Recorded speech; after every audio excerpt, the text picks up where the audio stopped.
Hey everybody, welcome back to another episode of the Industrious Podcast. Thank you for joining us from wherever you get your podcasts. And for those of you who are kind enough to watch us on the Assessa YouTube channel, thank you all for doing so. We greatly appreciate that. Today we are joined once again by Brooke Crosley of Crosley Inc. And we will be talking about what it means to be better.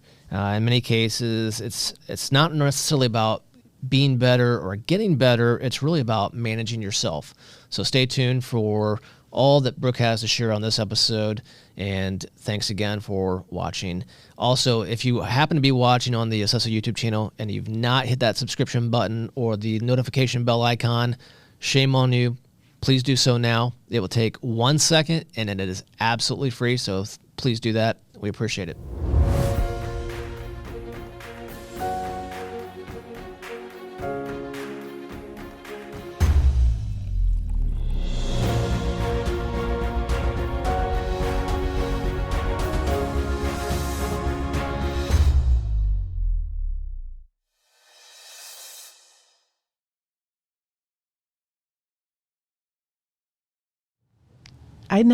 One of the things I wanted to get away from was, I don't know, I just want to walk in and say, okay, tell me what's going on, and then develop a plan from there and decide together what better is. I don't know what better is for you. It's different for everybody. And I don't think there's a single path to getting there. I think it depends on your people. I think it depends on your business. I think it depends on you. There's so many different ways to go about it. So I am not big on programs. I don't have any kind of canned package thing that I do. So how would you differentiate, and Vince asked this, I'm going to ask a little bit differently. How would you differentiate the idea of going into a client with this idea of being better? Versus going into a client who's having some sort of issue, organizational issue, as we talked earlier in a prior episode, where they're stuck. What's the difference? It's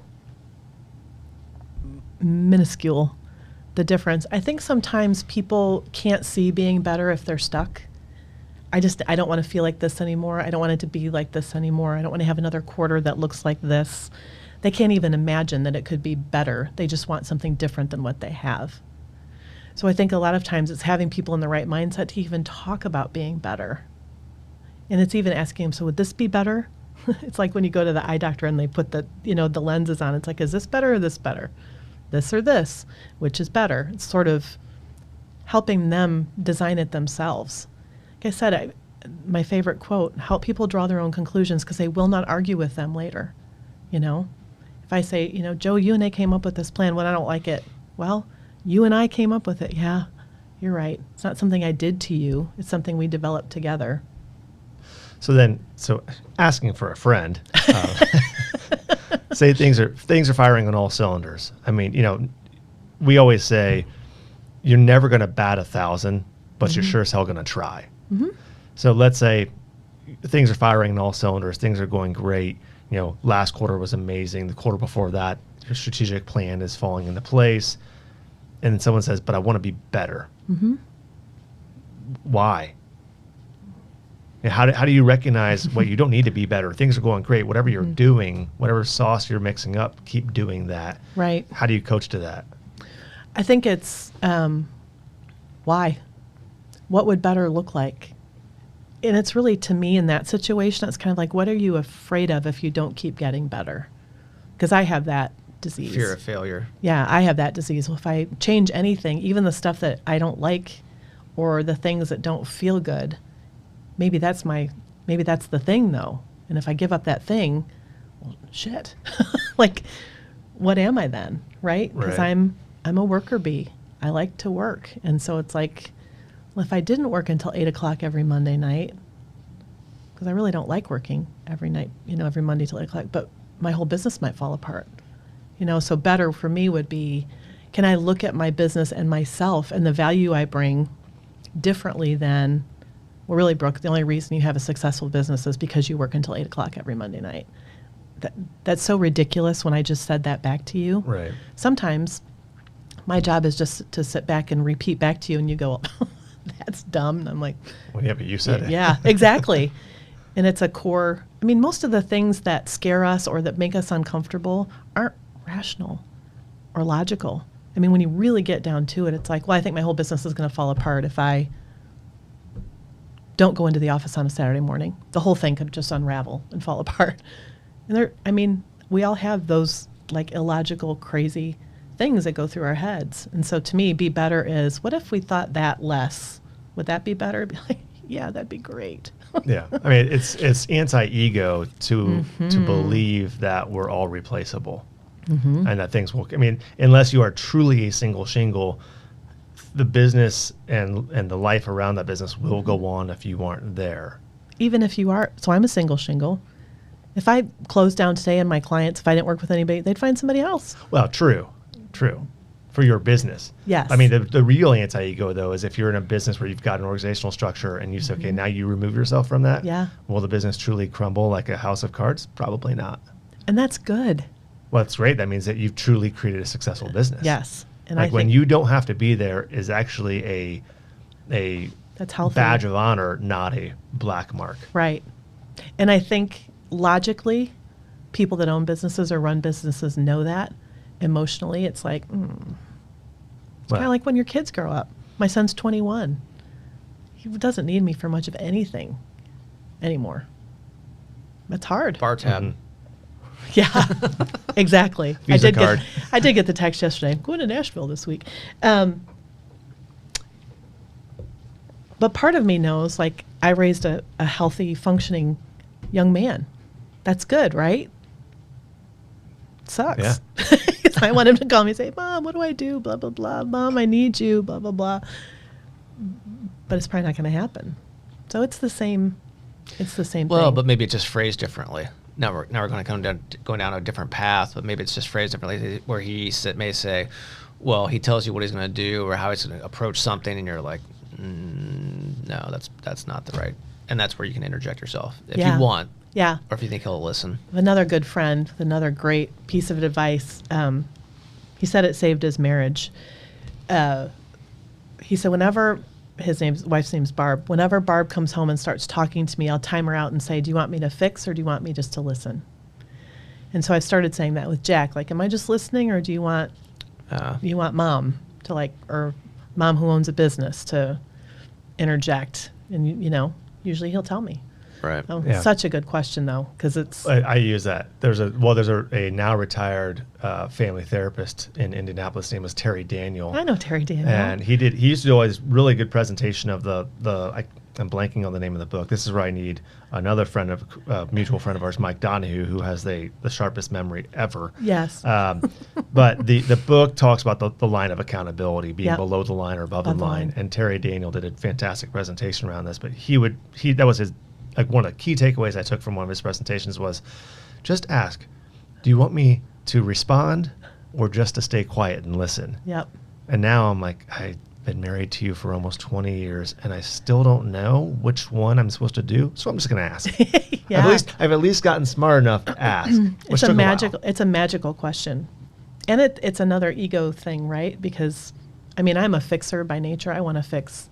I want everybody to be happy and whole and healthy and all the things. And so I go into, especially with my kid, well, he's like, oh, Mom, like, oh, okay, sorry. Yeah. But I mean, it's hard with clients too, because I want to fix. Sometimes I want to take people and just shake them like it's not that hard, Yeah. But you can't. Yeah. I wouldn't recommend that you do that. Well, yeah. And I have not done that, just for the record. But I mean, you can do it once. Maybe, depending on the relationship. Right. I got to imagine we were talking about being better, and there are some people who say they want to be better, and you're like, what does that mean? I mean, things are pretty good. Like, how can you be better than that? I would imagine, though, that a lot of people you deal with are high achievers, probably not all, but many competitive. Yes. And whatever drove them to be competitive, whether it was just in their nature or it was a process of their growing up, there's a fear of failure because that's losing, or at least in their mindset. And this never satisfied sort of thing. So they could achieve this goal, and there are, some people like, okay, we're cool, we achieved that goal, we're good. But then there's some who say, well, okay, gotta raise the bar to the next one now. Yep. And it's a never-ending process. Yes. Some people I know fall into that trap all the time, like daily. Yes. So how do you work with them on when they say I need to be better? I don't. It's a lost cause. I'm just kidding. It's a joke. All right. That's it, folks. Thanks. That was the perfect answer. That was great. I like that. I'm glad.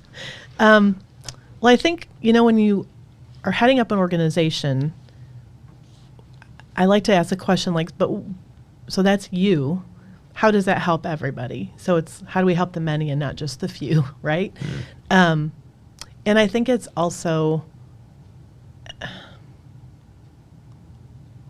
I don't know, that is those people are hard. I am one of those people. And I think it's it's kind of, women, you hear all the time, I'll be happy when I lose 5 more pounds. I'll be happy when it's no, you've got to figure out how to be happy now. And that can be content and satisfied. And satisfied does not equal complacence. Yeah. And I think that's a big conversation. You can be satisfied and not complacent. And so Vince, let's say, everything is great, but next year at this time you want this.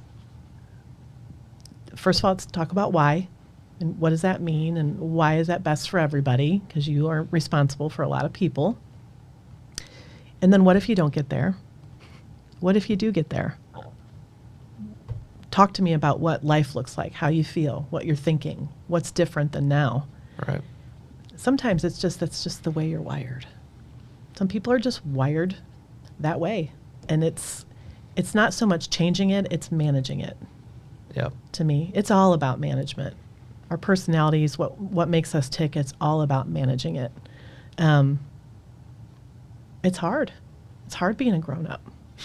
It is. It's hard. Let me know. When I get there, I'll let you know. My wife still says I'm 17, but so to change the terms a little bit, and I'm digging this out of the past because you came and spoke to a peer group that I am in at one time, and a lot of the discussion was keyed in on people's strengths.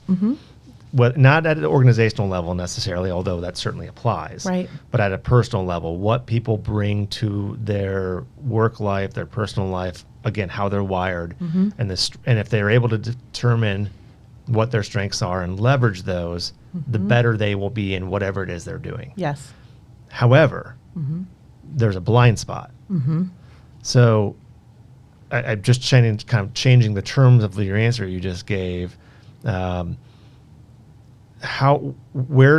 in your profession, in your in your expert opinion, where do you find that tipping point to say, okay, hey people, that little voice that's telling you you're doing great, but you're about to cross the line and almost self-destruct. Yep. Kind of tying back to it's okay to be satisfied or happy at a certain point. That doesn't mean you're complacent, which I think hit the nail on the head for a different conversation. Where's that point between strength and blind spot that the strength essentially is working against you? I think when people stop following you, when you stop inspiring people, when people look at you and go, Jesus, Joe, what the hell's going on? Right?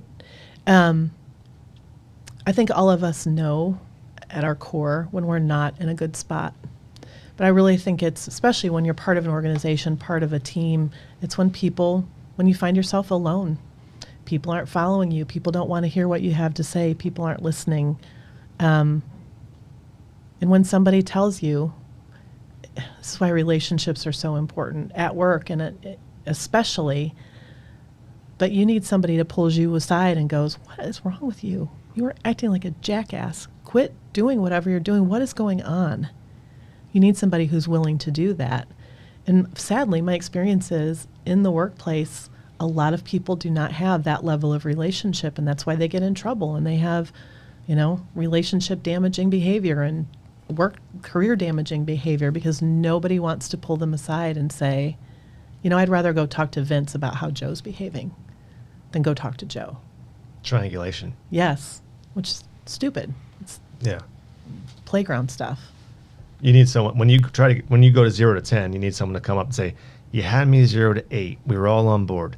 You lost us at 9 and 10. Let's dial it back." Right, and talk about being uncomfortable and being better.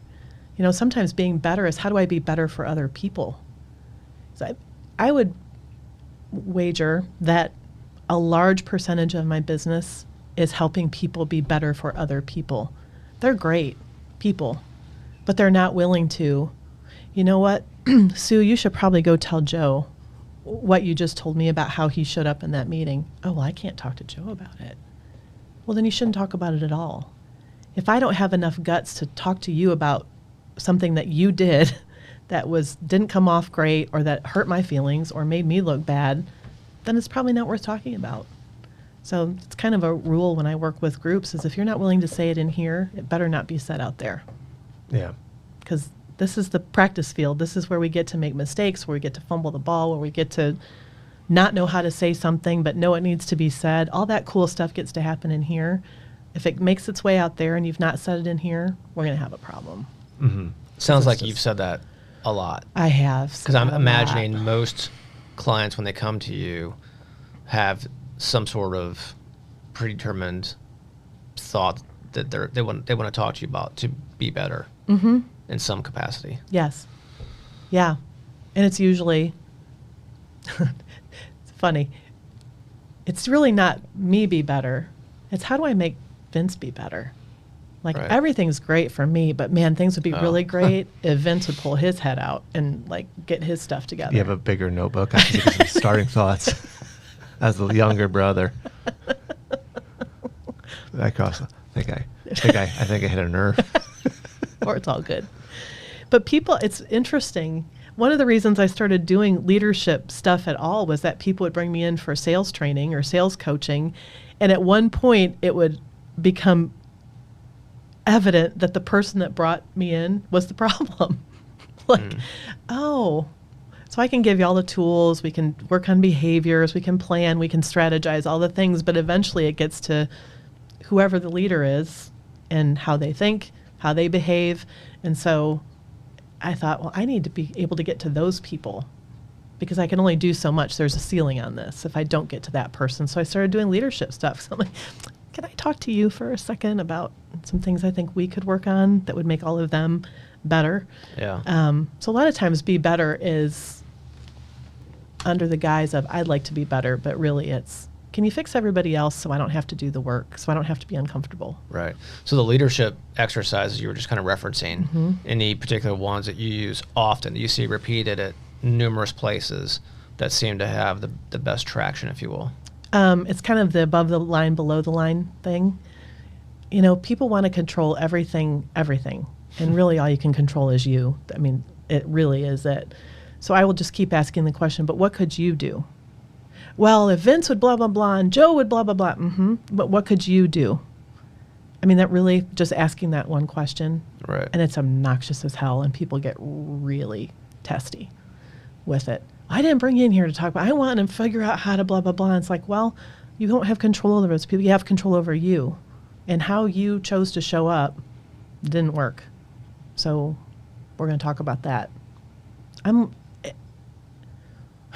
Talk about uncomfortable. I had to get really comfortable with just like silence and people like, gritting their teeth and twitching at me. Right. It's like, look, this is what you brought me in for. I can't do anything about those people. When I work with them, I can. But it's really that simple. Like, what can you do? What have you done? What worked? What didn't work? Why do you think it worked? I'm picturing a cartoon and someone saying, I have all these great ideas, but no one will listen to me. Like, well, there's a reason for that. Yes. Very true. Yep. Yeah, without saying names or where I'll be or whatever, I can. He's talking I can about me. No, I can envision I may witness some of that tomorrow morning. But anyway, cool. Yes. We're not going to timestamp this one. Yeah, no. Lots of calls at the office. Can I get Vince's itinerary for tomorrow? No. This will be after the fact. This will, yeah. What? So, for those watching or listening to this episode, I think not everyone, but most people want to be better in some capacity. Agreed. They are not all your clients, so they don't have the luxury Right. of sitting in front of you.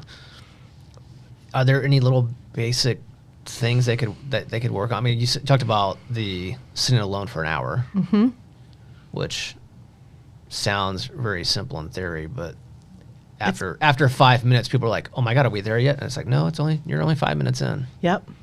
I think it's really soliciting feedback from people that you trust. Yeah. And giving them permission to tell you all the things. I think it's being willing to be really vulnerable and transparent with somebody that you trust. I mean, there's the no-brainer stuff like watch a TED Talk on great leadership, how to read books, work on yourself, do the work, and it's really deciding, going back to that hour of silence, really going back and deciding what would it look like to be better? In what areas of my life do I want to be better? There's there's physical, spiritual, financial, professional, personal, get really specific about being better, because I think to your point, people are like, oh yeah, I'm always working on being better. It's like, specifically, what are you doing? Well, I'm working on being better. And I don't mean to minimize that, because it's a way of thinking, which is great. But it's like, so how do you know? Right. How do you know that you're better? And Mike Donahue's name's come up a few times in this conversation. He's actually my accountability partner. And talk about somebody helping you be better. Funny story. He asked me to be his accountability partner. And Mike, for those of you who aren't fortunate enough to know him, when he asked me, I was so flattered. I was like, yes, I would love to do that. And then I hung up and was like, oh God, that means I'm going to have to be accountable. It's not just going to breakfast with a guy I like to talk to, Right. But he is really, it's very specific. I was just sitting yesterday in my hour of quiet with my notebook and writing down my next quarter. And it was very specific, the physical things that I want to do and, the things with Jack, my son, that I want to do. And, it's really being specific and not making it some huge thing. I think that's probably the biggest mistake I see people make is, well, I want to be healthier. Okay, what does that mean? I'm not going to eat any sugar and I'm going to work out 7 days a week. It's like, oh, okay. What are you going to do on Wednesday when you give up? Because that's a lot, right? It's not sustainable. It's like, how about just functional movement? I'm going to park farther away and I'm going to take the stairs whenever possible. Try that. Mm-hmm. Just do that for as long as you can, and then you'll know when it's time to move on to the next level of things. But I think it's just being really specific and giving yourself some grace if it's the smallest thing, but it could be a huge deal to you, and it could change the world for people around you. I've had clients, I'm like, how about if you just practice not talking in a meeting? How about if you just sit down and say, you know what, you guys, I'm here to listen. I'm not going to say anything. And then you actually do that thing. Right. Well, that's not going to make any difference to anybody. I'm like, oh, well, let's see. It's amazing. That feels like not a big deal, right? It's a huge deal. So, anyway. Have you ever been in a meeting where they tried that, and how did it go? Was everyone sitting around the table looking at each other? Very quiet. Yes. And it's uncomfortable for everybody. And it's awesome because then other people, you'll find the leaders in the room. If you shut up long enough, you'll find other people that will pick up the ball and do it.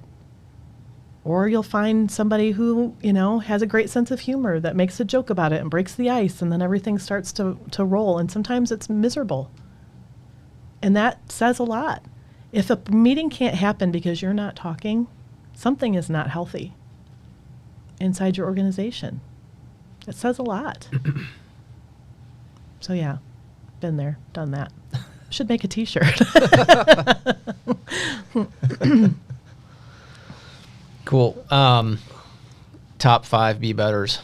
What have you witnessed? Oh, okay. I'm going to be better at demonstrating our culture, our core values. Yeah. I have a client that has 4 core values, and they live them out loud, so loud that no one would ever doubt or not know what they are. It's awesome to see. I'm going to be better at feeling like I need to defend myself. That's a big one.